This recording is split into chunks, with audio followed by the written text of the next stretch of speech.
Pues bienvenidos todos los que están sintonizándonos por ahí por Facebook, por redes sociales, bienvenidos. Hermanitos, pues por fin, lo habíamos estado pidiendo, ¿no? Y luego, ahora yo entiendo que el llamado, el comunicado se dio hace 2 días, ¿no? Y es complicado para muchos, porque sé que hay quienes tenían compromisos ya, ¿no? O que no estaban en la mayor disposición por una u otra razón. Y eso se entiende, ¿no? Se entiende perfectamente bien, ¿sí?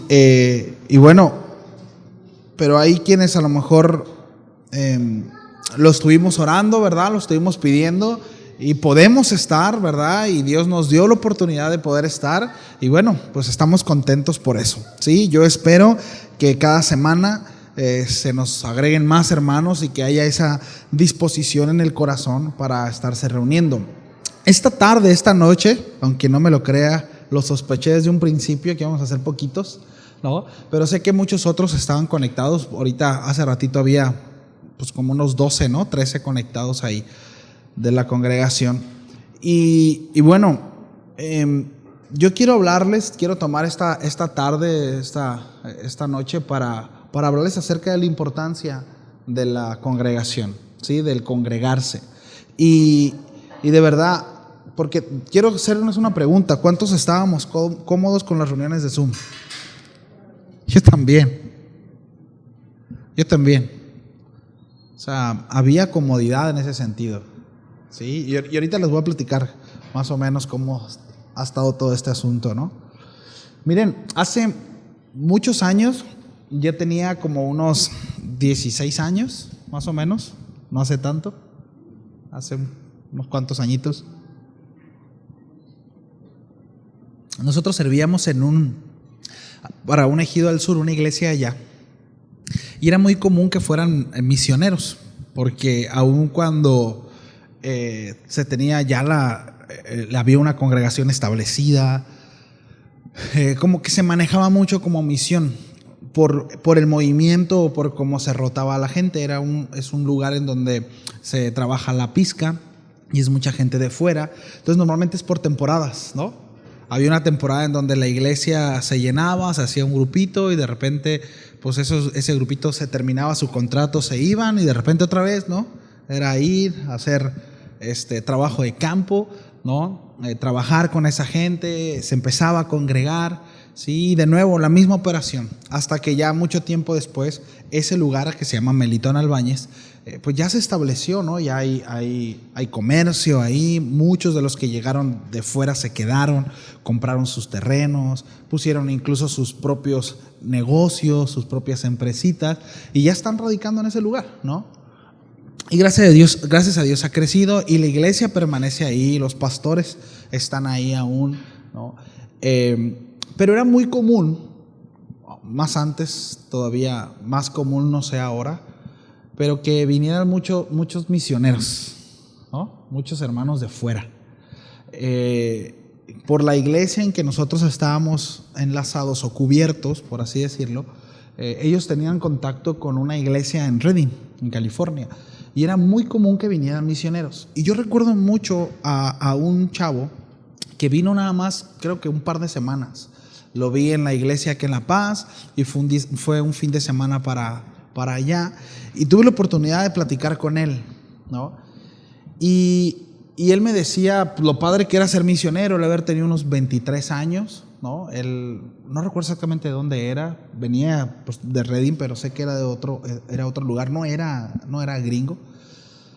Y yo me acuerdo que lo que yo platiqué con él decía, ¿no? Que estaba muy padre, ¿no? Porque pues viajaba mucho, pues, servía al Señor, por supuesto, pero yo me acuerdo que decía algo él, y es que yo tengo un llamado de misionero porque algo que a mí me molesta mucho es lidiar con la iglesia local, ¿no? Entonces es bien padre porque en este llamado, porque yo fui llamado a eso y lo sé porque no puedo estar en mi iglesia local, ¿no? Entonces, y es bien padre esto porque pues yo ando por todas partes, entonces como que puedo soportar a la iglesia pero a ratitos, ¿no? Y miren, no fue exactamente así como me lo dijo, ¿no? Yo ahora, es como haciendo el recuento de los años, dijo aquella profeta, ¿no? Con pelo suelto y zapatos viejos. Pero es como yo más o menos, yo ahora como que caigo en cuenta, ¿no? No sé si me explico, de lo que, porque durante muchos años yo tenía la idea del misionero así, ¿no? El rockstar que anda en giras, viajando, que llega a un lugar y cuando llega así como que, ¿no?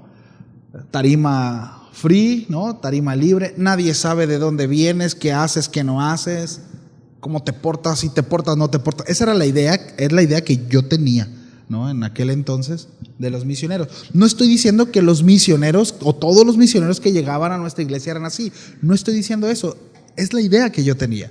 Y durante muchos años, y puedo decirlo y estoy seguro de eso, que muchos de los jóvenes o mi generación que crecimos dentro de la iglesia, crecimos con una idea muy similar de los misioneros o de ciertos ministerios en donde pues tenía China libre, ¿no? No rendías cuentas. Por allá, ¿no? A lo mejor mandabas un mensajito o una foto acá con la congre, ¿no? Y cosas así. Entonces, miren, ese pensamiento es muy triste, pero es tan tentador en el corazón del hombre. Y no solo se da en los misioneros. Yo ahora lo veo en muchos hermanos. No. Es decir, puedo ser un excelente, ¿no? Lo voy a decir así. Excelente comunicador, predicador, es que soy evangelista, ¿no? Y es la razón por la cual ando de un lugar a otro, ¿no? En una iglesia y luego en otra y luego en otra, y no puedo establecerme en una iglesia local, no puedo sujetarme a ciertos hermanos, no puedo estar sujeto a una sola dirección, no puedo estar bajo la cobertura ni ser pastoreado porque hay, ¿no? Y de repente es como es que hay un cierto llamado. Sí.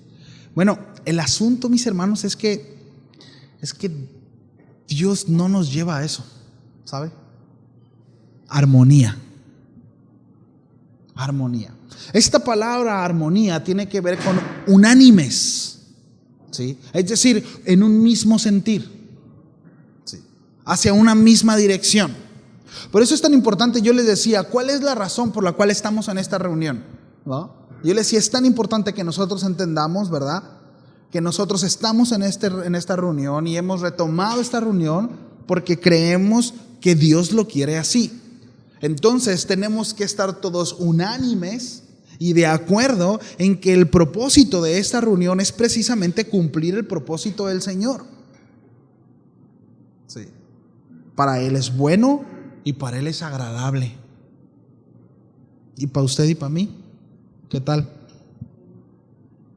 ¿Es bueno? ¿Es agradable? Sí. Fíjese, Dios se agrada el hecho de que los hermanos habiten juntos. Yo no puedo dejar de evitar, y perdónenme porque siempre utilizo ejemplos, porque Dios me habla así, ¿no? Como papá e hijos. Pero para mí es tan agradable cuando veo a mis hijos jugar en armonía, cuando veo que están jugando y que se están divirtiendo juntos. Y debo decirlo que también es bien triste, ¿no? Y me molesta cuando mis hijos están y no pueden estar en armonía. Es que a mí no me gusta jugar eso. Es que él quiere ver una cosa y yo quiero ver otra. Y como papá eso es desagradable, ¿sabe? Pero qué bueno es y qué agradable es ver a los hermanos, verlos juntos y en armonía. Eso es bueno. Y como papá puedo entender esto. Y mi corazón está tan alejado del corazón de Dios. Y mi amor por mis hijos está tan lejos del amor que nos tiene para con nosotros. Sin embargo, puedo entender un poco, ¿no? Lo que Dios está hablándonos a través de este salmo. Habla acerca de la comunión los unos a los otros. Miren, hay varios factores para concluir no congregarnos. Hay muchos, ¿sí? No vamos a ver todos ahorita, pero hay muchos factores, ¿no? Puede ser soberbia, la falta de entendimiento, ¿sí? La falta de madurez, falta de amor, ¿sí? comodidad, muchos. Sí. Pero hoy quiero tocar de perdida unos 2 puntos acerca de esto. Y uno es la comodidad. Sí. Y ya hemos hablado acerca de ese tema. Es un tema del cual ya hemos tomado. De hecho, no hace muchos meses hablamos acerca de la comodidad, ¿no? Hablamos acerca de ese famoso camino de Jeroboam, ¿recuerdan? La diferencia entre el pecado de Jeroboam y el camino de Jeroboam. Cómo es que Jeroboam, el pecado es la idolatría, el depositar su confianza, poner su esperanza en algo, en alguien que no es Dios. Pero el asunto del camino de Jeroboam es precisamente la comodidad. ¿Sí? Jeroboam le dijo a Israel: ya no tienes que ir más al sur, ya no vayas para Judá, ya no vayas para allá, no tienes que ir hasta allá a sacrificar. Mira, aquí yo te pongo tu propio templo. Y puso uno en el norte, ¿verdad? Y en la zona sur. Bueno, tenemos que estar, mis amados, constantemente nosotros intentar identificar la inclinación en nuestro corazón por el camino de Jeroboam. Una de las razones por la cual nosotros no podríamos quedarnos en casa y seguir transmitiendo en Zoom, pudiendo congregarnos, es porque necesitamos alejarnos del camino de Jeroboam.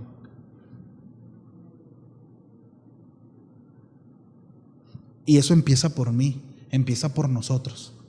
Hablo de quienes estamos trabajando en la congregación como responsables.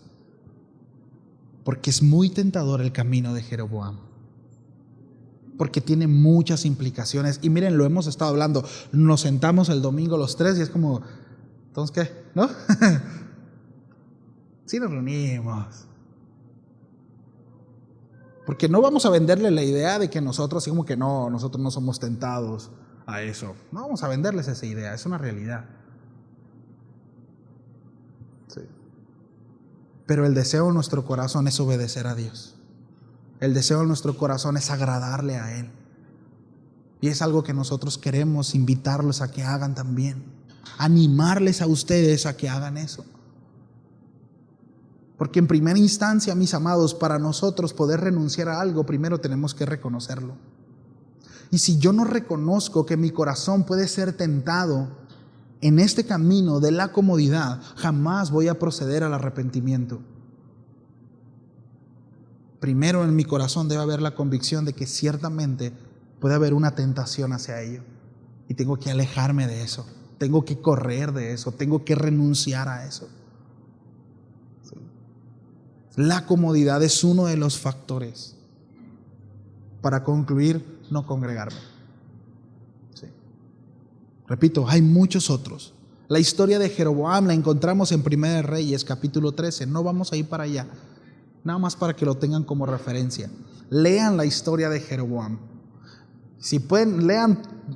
Miren, porque el asunto es que todos los reyes que le sucedieron, todos dicen ahí, y siguieron el camino de Jeroboam, y siguieron el camino de Jeroboam. Y divide el pecado y el camino, el pecado y el camino. La idolatría y la comodidad. Sí. Otro factor es la falta de entendimiento o inmadurez. Sí. Es precisamente esta falta de entendimiento de reconocer cuál es la voluntad de Dios. Sí. ¿Qué es lo que Dios quiere? ¿Qué es lo que Dios demanda de mí? Y precisamente como no tengo ese entendimiento, difícilmente voy a poder crecer y voy a poder avanzar y me voy a quedar chiquito, pequeñito, ¿verdad? Pero necesito madurar, necesito avanzar. Sí. La palabra madurez tiene que ver con llegar a un estado óptimo para entonces dar fruto. Lo hablábamos, recuerda, estudiando la primera carta a los Corintios. ¿Sí? Es un estado óptimo para entonces dar fruto. Ese es un proceso natural en una planta. ¿Sí? Cuando nosotros no recibimos el alimento correcto y no nos exponemos y en nosotros no hay el deseo, ¿sí?, de poder recibir el alimento correcto en nuestra vida, difícilmente vamos a crecer, madurar y entonces dar fruto. ¿Sí? Es muy complicado. Y el hecho de que en nosotros haya la determinación de hacer las cosas a nuestra manera y como llaneros solitarios, ¿no? Como ese misionero que les explicaba al principio, ¿no? Decía, no, es que definitivamente mi llamado no es tratar con la iglesia local. ¿Cuántos tienen ese llamado? A ver. Porque, miren, ¿a poco no es difícil tratar con la iglesia local? Cuando me refiero a la iglesia local, estoy hablando de los hermanitos. Una vez un brother estaba vino unas semanas acá, y yo lo miraba que entraba y se salía, se sentaba por ahí. Entraba, en cuanto terminaba la reunión, Dios los bendiga, ¡fum! Una polvadera dejaba el hermanito ahí. Y una vez lo abordé afuera, ¿no? Así como que tiré el micrófono y lo agarré allá, ¿no? Le dije, brother, ¿por qué no se acerca? Y entre muchas cosas me dijo, hermano, es que he tenido muy malas experiencias con los cristianos. Quisiera no relacionarme con los cristianos. Le dije, yo también. Yo también he tenido muy malas experiencias con los cristianos. Y a veces quisiera tampoco no relacionarme con ellos, en mi carne. Pero, bueno, con algunos. Pero Dios me lleva a... Sí. Y Dios nos lleva a crecer y madurar. Y miren lo que dice el apóstol Juan en cuanto a eso. Vayamos allá a la primera carta de Juan.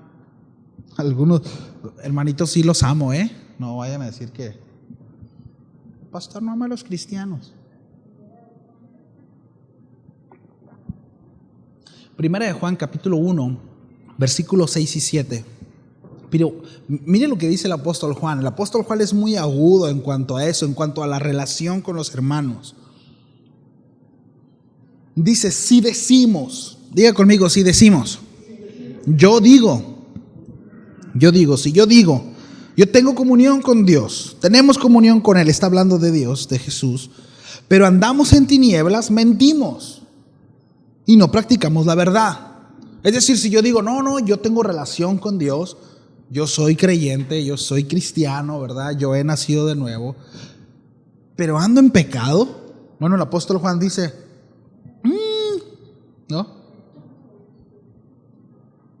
no dicen la verdad, estamos mintiendo, no estamos practicando la verdad. Mas si andamos en la luz, fíjese esto, como Él está en la luz, refiriéndose a Jesús. Fíjense cómo el apóstol Juan, da como evidencia el que anda y no anda en la luz, Fíjese, uno dice el que anda en pecado, pero fíjese cómo es la manifestación de aquel que anda en luz, de aquel que anda o que tiene comunión con Dios. Fíjese cómo se manifiesta esto. ¿Cómo dice? Tenemos comunión los unos con los otros. Tenemos comunión los unos con los otros. Ahora, ¿por qué, mis amados? Ahí les va por qué. Porque cuando nosotros andamos en pecado, lo que menos queremos es toparme al hermano, porque se va a evidenciar mi pecado. Mire, si yo traigo broncas en mi casa, lo último que voy a hacer va a ser invitarlo a mi casa, porque usted se va a dar cuenta que mi casa no está tan bien como muchas veces pretendo, ¿verdad? O digo que está. Entonces, pero aquel que anda en luz tiene relación con los hermanos sin problema. A eso se refiere. Tenemos comunión los unos con los otros. Sí. Es decir, yo no tengo problema porque entres hasta la cocina de mi casa. Seguramente te vas a dar cuenta que hay cosas, ¿verdad? Pero soy transparente. No hay doblez en mi vida, soy íntegro en ese sentido. Sí. Muchas de las razones por las cuales a nosotros no nos gusta relacionarnos con la iglesia local, con los hermanos, mis amados, es porque muchas veces, no siempre, puede haber muchos otros factores. Estoy tratando de identificar lo que está tratando el pasaje en ese sentido. Pero la mayoría de las veces es porque tenemos cola que nos pisen, como dicen por ahí, ¿no? Dice, comunión unos con los otros, y la sangre de Jesús, su Hijo, nos limpia de todo pecado. ¿Sí? Entonces, la evidencia, lo que está diciendo el apóstol Juan, es que la evidencia de nuestra salvación es el amor y la comunión de nuestros hermanos. Sí. Porque miren, desde casa será imposible practicar y ejercitar el amor, Es muy complicado. O sea, ¿cómo ejercito mi amor? ¿Cómo voy a ejercitar mi paciencia? Ay, no, hermanos, que me desesperan los hermanos de la iglesia. Pues entonces venga, pues, para que el Señor siga tratando la paciencia. Sí. Venga, para que Dios siga tratando su amor, para que siga estirando esa área, ¿verdad? Ahora, el apóstol Pablo sigue apoyando esta misma idea en el capítulo 3. Vayamos allá al capítulo 3, en el verso 14. Fíjese lo que dice el apóstol Pablo.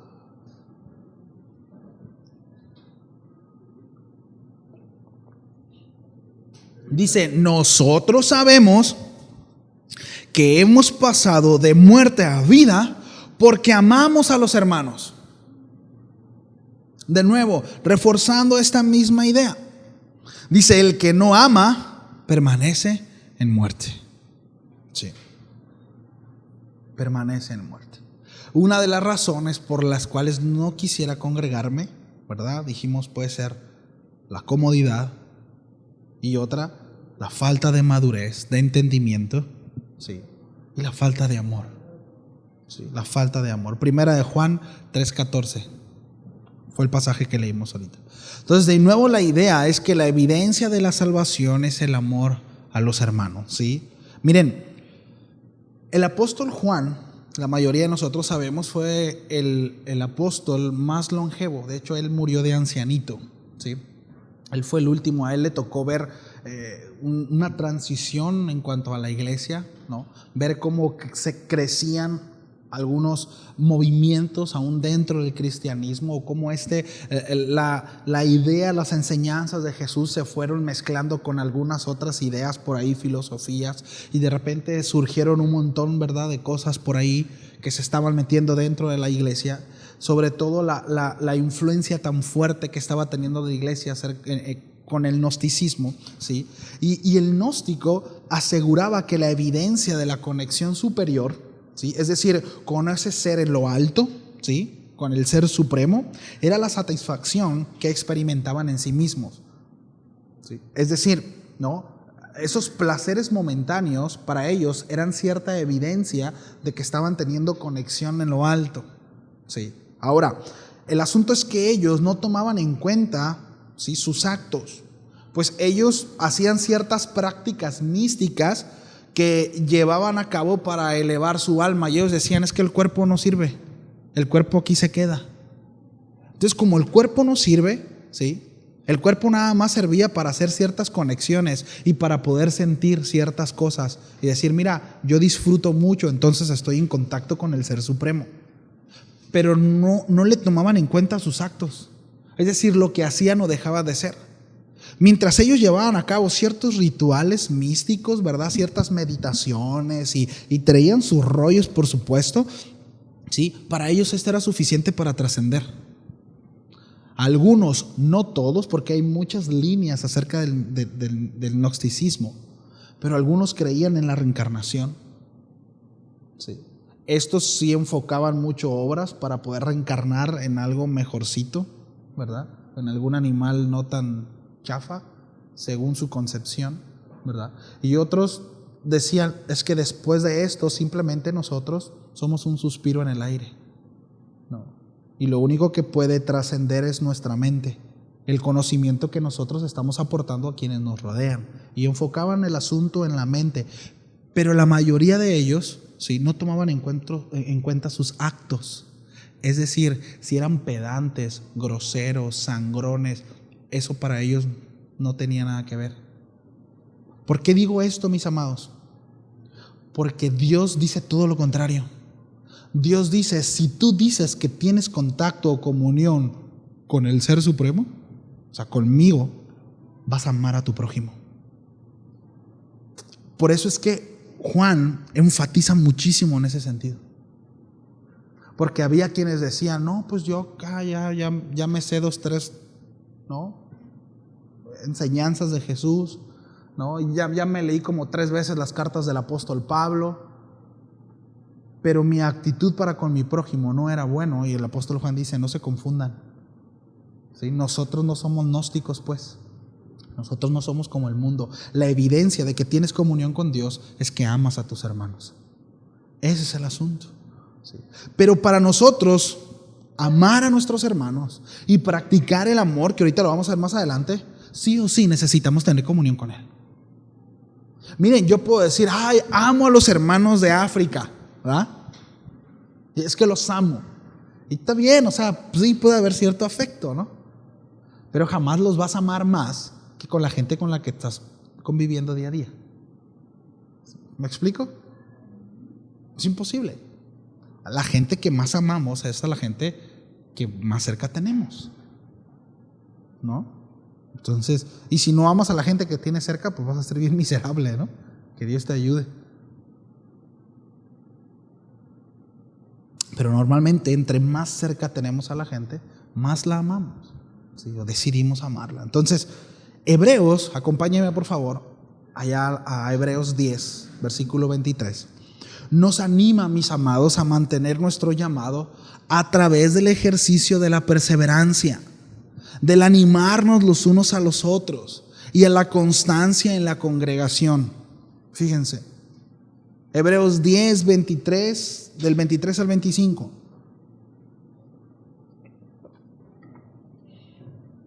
Dice así el autor de Hebreos: mantengamos firme la profesión de nuestra esperanza sin vacilar, porque fiel es el que prometió. Dice, y consideremos cómo estimularnos unos a otros al amor y a las buenas obras, no dejando de congregarnos, como algunos tienen por costumbre, sino exhortándonos unos a otros, y mucho más al ver que el día se acerca. Sí. Aquí hay mucha tela de donde cortar, ¿no? Miren, la perseverancia, como definición, se lo leo, es un esfuerzo continuo. Sí.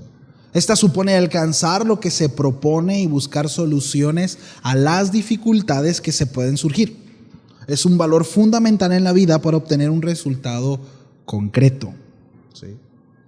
Con la perseverancia se obtiene la fortaleza, y esto nos permite no dejarnos llevar por lo fácil y lo cómodo.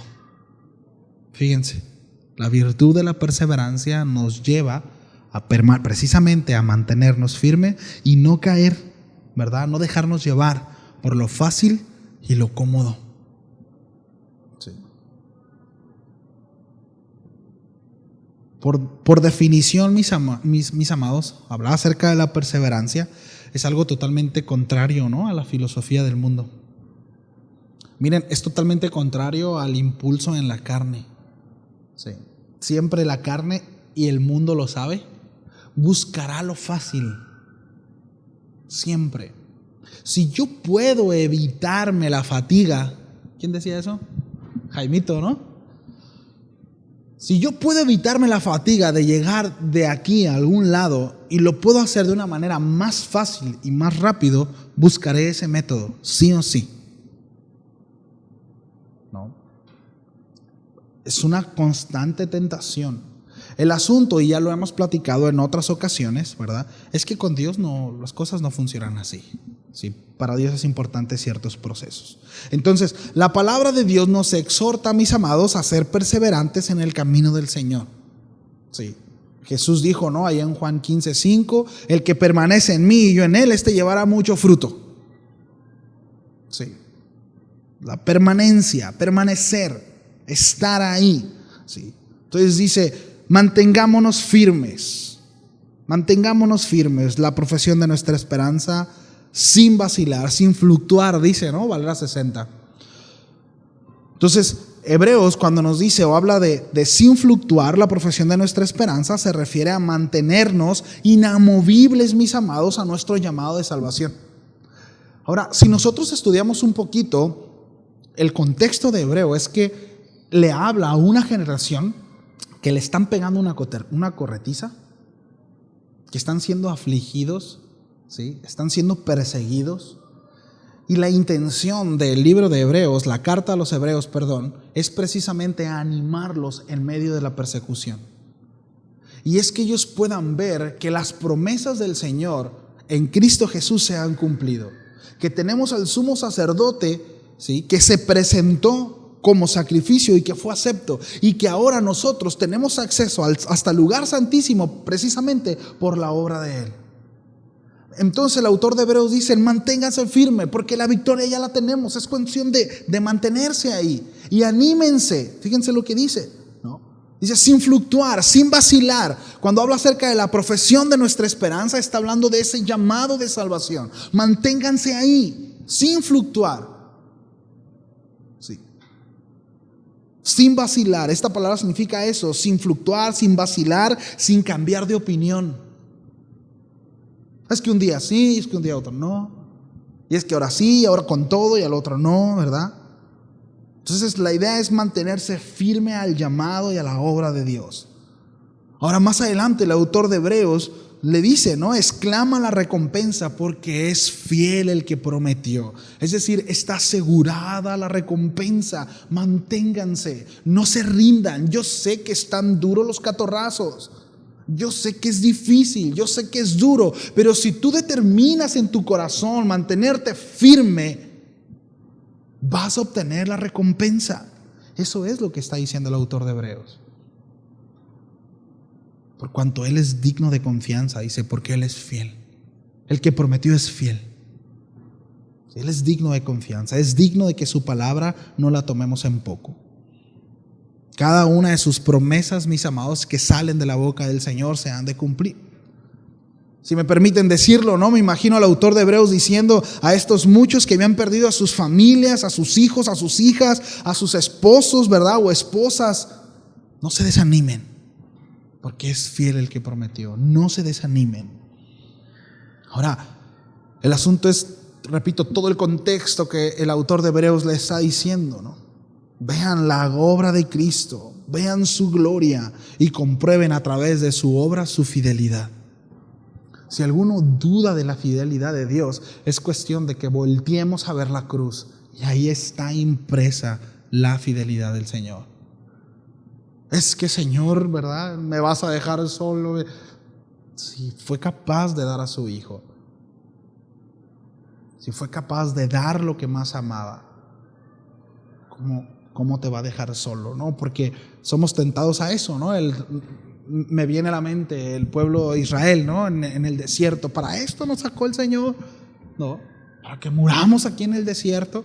Dice: no, te hace falta conocer a ese Dios. ¿Acaso no te libró de la nación de Egipto? No con mano poderosa te sacó. Dice: te hace falta conocer a ese Dios.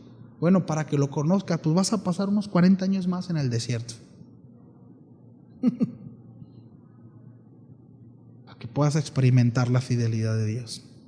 No. Y el versículo 24, el autor de Hebreos, fíjense, el deseo es animar. Ese es el asunto. Dice: y considerémonos unos a otros para estimularnos al amor y a las buenas obras. La palabra considerémonos en el idioma original, que es el griego, es la palabra katanoeo. Así, katanoeo. Y esto significa prestar atención. Y esto ya lo habíamos comentado anteriormente.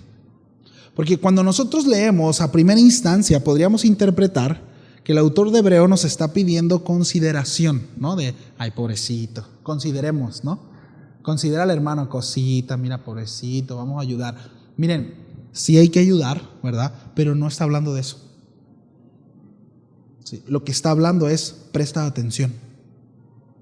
Sí. Lo que la Biblia nos está exhortando es a que pongamos atención a nuestros hermanos, estar atento a sus necesidades, y no solo a lo económico. No estoy hablando de eso. Sí. Es presta atención. Considerémonos, es presta atención a quien está a tu alrededor. Así, de esa manera, el amor será estimulado y las buenas obras serán evidentes, si prestamos atención. Porque si no prestamos atención, difícilmente el amor se estimulará y podremos llevar a cabo las buenas obras, porque pasarán desapercibidas delante de nuestros ojos. Porque estoy tan enfocado en mí mismo y en mis problemas y en mis conflictos y en mi vida, que la necesidad de quien está alrededor pasa desapercibida. Por lo tanto, me estoy perdiendo de la bendición de poder estimularme en amor junto con mi otro hermano y poder crecer en las buenas obras. Repito, Y no se refiere a económicamente. Alguno dirá, hermano, es que, ¿qué más quisiera yo? ¿Verdad? Tener más dinero para entonces, ¿verdad? Abrir un desayunador para niños y darle a la gente pobre. A lo mejor ahorita no tiene, hermano. Pero si es generoso, bueno, sea generoso con una llamadita. Sea generoso prestando atención a las necesidades del grupo. Mande un mensajito, ¿cómo va? ¿Cómo está? Pidió por su sobrino, por su primo, por su hermano. ¿No? ¿Usted no cree que eso es estimularnos en amor? Pero si no estoy, si no me congrego, ¿usted cree eso será posible en mi vida? No. Ahora a lo mejor alguno dirá, bueno, Ángel, pero para eso están los domingos. ¿No? Con el domingo tenemos para estimularnos al amor y a las buenas obras. ¿Usted cree? Debo decirlo, mis amados, que entre más contacto tengamos, ¿verdad?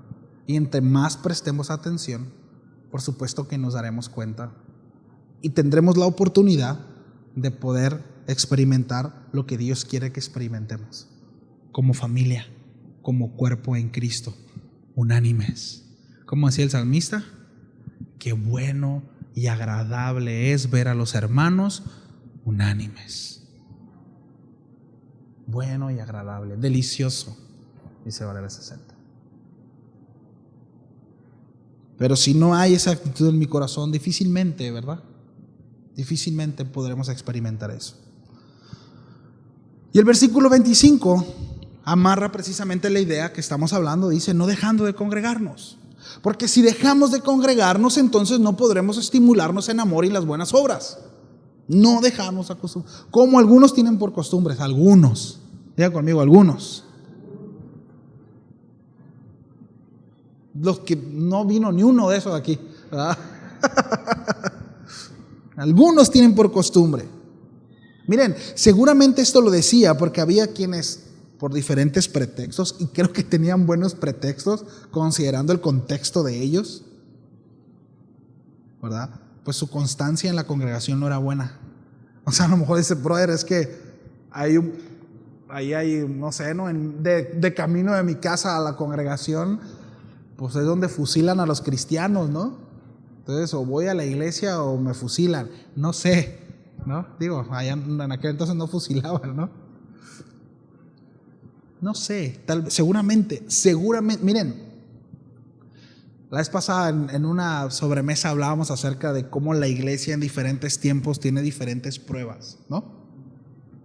Es decir, las pruebas que nosotros estamos teniendo no eran las mismas pruebas que tenían los hebreos en ese entonces, pero al final del día todos tenemos pruebas y todos somos llamados, esto es importante, ¿sí?, a obedecer y hacer lo que Dios dice por encima de nuestro contexto y por encima de nuestras pruebas, caminando en fe. Y esa fe a algunos nos llevará a ser librados de, pero esa fe a otros nos llevará a morir a causa de. Pero cualquiera que sea el resultado, el deber en su corazón y en mi corazón es hacer la voluntad de Dios. ¿Me explico? Entonces, dice, no dejando de congregarnos como algunos tienen por costumbre, sino exhortándonos. Exhortándonos no es estarse regañando a cada rato. No, porque a veces no es que lo exhorté. Te voy a exhortar, hermano. Exhortar es animar. De nuevo, el deseo en el autor de Hebreos, lo que está tratando de hacer Hebreos, ¿sí?, y esta enseñanza tiene la misma intención, es animarlos. No dejen de congregarse. Congréguense, exhortándose. La palabra exhortación, repito, no es un regaño necesariamente, sino una palabra de ánimo. Sí. Lo que Dios nos habla es que nos animemos unos a otros para no desertar, para mantenernos, mis amados, inamovibles a la profesión de nuestra esperanza. Este alentarse y animarse de unos a otros tenía un matiz de urgencia, Porque lo cierra, ¿no?, con esta frase: y tanto más, dice el autor de Hebreos, cuando veis que aquel día se acerca. Por supuesto que está hablando acerca del día final, ¿no? No nos vamos a meter por ahí, que cada vez está más cerca. Es una realidad. Que sí es una buena motivación para que nuestro corazón sea apremiante el asunto de hacer las cosas como Dios dice. No porque tengamos miedo a irnos al infierno, sino porque el Señor desea que trabajemos. Por amor, por naturaleza. ¿Me ayudan con el piano?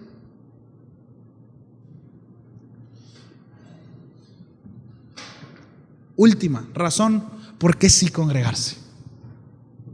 ¿Por qué sí? Le quiero dar esta razón. Sí. La palabra de Dios habla acerca de la iglesia como el cuerpo de Cristo. De hecho, el apóstol Pablo utiliza esta metáfora, ¿no? Ahí en la carta a los Corintios, el apóstol Pablo les hace ver que todos ciertamente somos uno en Cristo, ¿verdad? Pero que cada uno de nosotros tenemos ciertas virtudes, ciertos llamados, ¿verdad? Y algunos operan de una manera y otros operan de otra. Bajo esta misma metáfora, ¿no?, necesitamos entender que lo que yo puedo hacer o a lo que Dios me llamó a hacer no es lo mismo que Dios lo llamó a hacer a usted. Y lo que Dios le llamó a hacer a usted no es lo mismo que Dios le llamó a hacer a César, ni tampoco a Bogdan, ni a Carlos, ni a Jeremy. Sí. ¿A qué voy? Es que cuando nosotros no nos congregamos, difícilmente vamos a poder poner en operación aquel llamado de Dios a nuestras vidas. Pero cuando nosotros estamos operando como el cuerpo en Cristo, entonces se pone a operar la cabeza, la mano, los pies. En ese momento, ahorita todo mi cuerpo está funcionando y tiene que funcionar, si no, no puedo estar parado. Mi corazón a lo mejor no se ve, pero ahorita está palpitando, ¿no? Y tiene que palpitar bastante sangrita, ¿no? Mis músculos, sí, todo, mi cerebro, mi boca, mis ojos, todo está funcionando. Si a mí me faltara un miembro, bueno, el cuerpo buscaría la manera para poder adaptarse, pero la realidad es que ya no lo iba a tener. Por ejemplo, si a mí me faltara una mano, pues iba a agarrar el micrófono con esta, pero no iba a poder tener esta mano para poder bajar el iPad. No sé si me explico. Sí o sí me va a hacer falta la otra mano. Me voy a adaptar, pero al final del día no voy a tener esta mano. ¿Sí? Todos somos un cuerpo. Ahora, bajo esta premisa hay un regalo de parte de Dios para la iglesia en cuanto a llamados. ¿Sí? En Efesios 4, en el capítulo 4, versículo 11, dice el Señor que a algunos les dio diferentes tipos de llamados, con un propósito.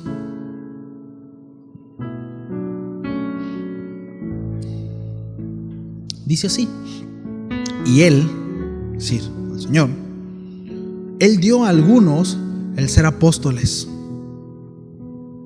a otros profetas, a otros evangelistas, a otros pastores y maestros.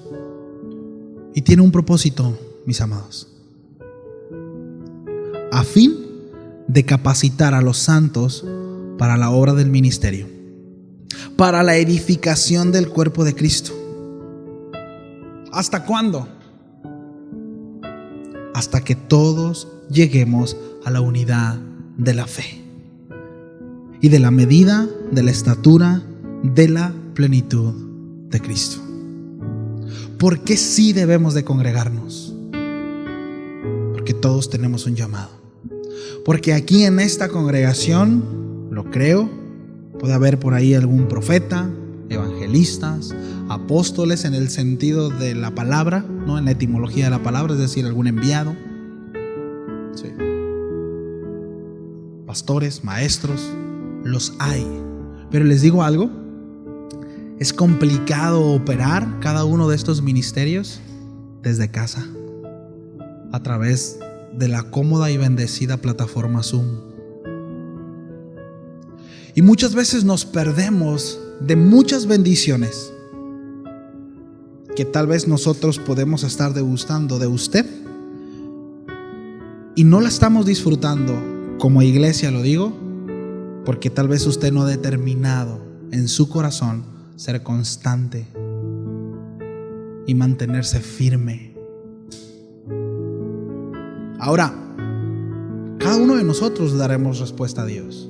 Seremos llamados y Dios nos dirá: ¿qué hiciste con lo que te di? Pero el asunto es que la realidad es que la iglesia, ¿sí?, déjeme decirlo así, sí se pierde de cosas muchas veces por nuestra inmadurez, por nuestra falta de compromiso. Y con esto no estoy diciendo, ¿verdad?, a partir de la próxima semana se van a abrir convocatorias para pastores, apóstoles, ministros, evangelistas. No estoy diciendo de eso. Pero si usted tiene un llamado de profeta, de maestro, mire, ahí donde está, cuando usted hable con el hermanito: hermano, qué gusto verlo, mire, tenía mucho que no lo miraba, qué bueno que vino. Pum, viene una palabra de Dios: mire, el Señor dice esto, hoy estoy pasando esta, no se preocupe, déjeme orar por usted, y el Señor sana. Y, ¿me explico? Porque a veces como que somos medios, hacemos todo un ritual, ¿no? Decir sí, mi llamamiento, y voy a operar ahí, en el día a día. Pero aquí, en su casa, con la iglesia local, por aquí empiece. Por aquí empiece a ejercitar aquello que Dios le dio. Le animamos a eso, a aquellos que están en casita, que a lo mejor no pudieron, tenían compromisos, y se entiende perfectamente bien. Y espero que puedan entender este llamado, porque repito, es un llamado de ánimo para todos. Espero, y si pueden, determinen en su corazón hacer un esfuerzo para estar aquí. Y si alguno dice: no puedo, espero que no sea ninguna de las cosas que tocamos, que sea algo totalmente externo y que de verdad no pueda. Y está bien, si no pueden, está bien. Pero si sí, determine en su corazón hacerlo bajo esta premisa. En primera instancia, nos reunimos porque es la voluntad de Dios. Sí. Y en segunda, sí, es porque Dios me llama a ejercitarme en amor, sí, con mis hermanos, y a aplicar aquello que el Señor me llamó a hacer. Sí. ¿Cómo la ve? ¿Cómo la ve? ¿Estamos listos? Le animo a determinar en su corazón hacerlo. Decir: ok, Señor, sin fluctuar, manteniéndome perseverante al llamado de Dios. Vamos a orar, ¿sí? Señor, muchas gracias. Gracias por tu palabra, Dios.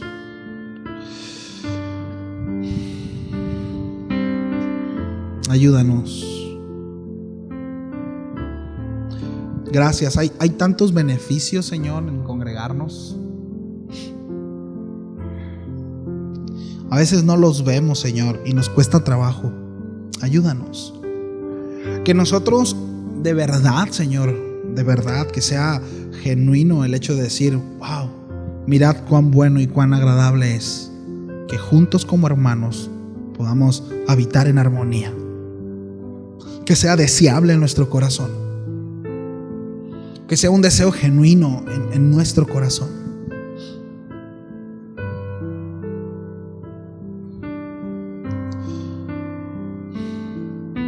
Ayúdanos, Señor. Ayúdanos. Yo sé que tú quieres llevarnos, Padre, a crecer, a madurar, y necesitamos que nos ayudes. Que haya esa determinación en nuestro corazón, Señor, para dar respuesta a lo que tú nos llamas. Te lo pedimos en el nombre de Cristo Jesús. Amén y amén. Bien, familia, pues que Dios me los bendiga. ¿Sí? Aquellos que están en casita, les mando un abrazo, un saludo. También los extraño, ¿no? Se extrañó la parte de verlos. Pero bueno, Vamos a ver qué podemos. Vamos a poner una pantalla aquí enfrente para los de Zoom, ¿no? Para hacer la sobremesa. Que Dios los bendiga. Sí, nos vemos el domingo, si Dios quiere. Sábado a la mañana y el domingo aquí en la iglesia. Dios los bendiga.